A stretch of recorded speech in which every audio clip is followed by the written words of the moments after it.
Trending party wear साड्या आता स्टोनच्या मार्केटमध्ये भरपूर आलेले आहेत आणि ह्या साड्यांची बॉर्डर आहे ना ती भरपूर कमी पडते, फिटिंगला कमी पडते, म्हणजे दंड घेरायला कमी पडते आणि स्टोन असलेल्या बाहीला अस्तर कसं लावायचं हे समजत नाही. योग्य पद्धतीने अस्तर कसं लावायचं, उलट-सुलट केलं तर ते फोल्ड होतं. निम्मं जे स्टोन आहे ते बाहीमध्ये जातं. हेच मी आजच्या व्हिडिओमध्ये सांगणार आहे कसं शिवायचं ते.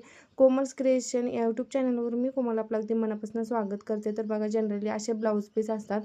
आता ह्या ब्लाऊज पीसाच्या धडीला पूर्णपणे स्टोन आहेत आणि हे स्टोन बघा तुम्ही. आता हे पूर्ण बाही आपण कटिंग करताना 4 पदरी घडी घालतो, तर ह्याची फिटिंग आहे ना एवढीच बाही आहे. म्हणजे ह्याचे जो स्टोन पुरत्यात आहे ना तेवढं फिटिंग पुरतंच आहे. खाली अजिबात शिल्लक राहत नाही. एका साईडला हे बघा, हे असं शिल्लक राहिलेलं आहे आणि वरच्या साईडला कमी पडलेलं आहे. तर प्रॉपर असा आपल्याला बाहीचा शेप देऊन घ्यायचा आहे बघा त्या कपड्यावर. म्हणजे एका साईडला लांब आहे आणि एका साईडला कमी आहे.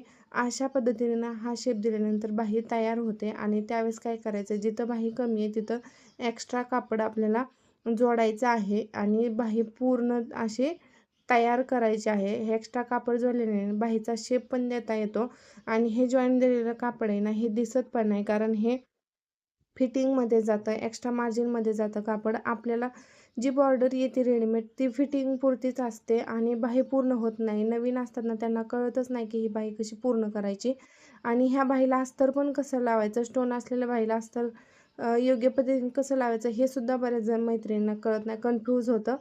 तर हे बघा, हे व्यवस्थित बघा मी काय केलेलं आहे, बाही ही उलट घेतलेली आहे स्टोनची आणि बाहीच्या समोरासमोर बरोबर अस्तर घेतलेलं आहे बघा.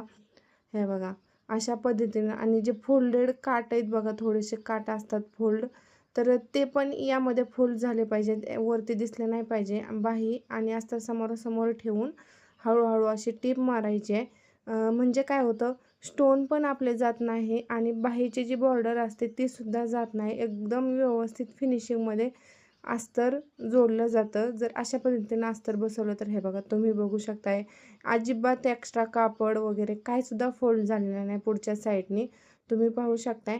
आणि नंतर काय करायचं आहे, बाही पूर्ण व्यवस्थित हाताने व्यवस्थित करून घ्यायचे, कापड सरळ का ते बघायचं आणि पूर्ण बाहीवर हळूहळू टीप देऊन घ्यायचे.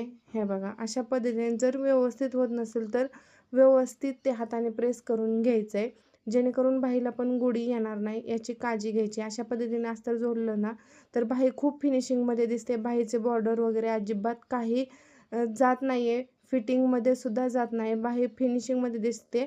जर व्हिडिओ आवडला असेल तर लाईक शेअर करायला विसरू नका. चॅनलवर नवीन असाल तर सबस्क्राईब करून घ्या आणि खरंच असेच नवनवीन टिप्स आणि ट्रिक्स तुम्हाला आपल्या चॅनलवर पाहायला मिळणार आहे. चलो बाय.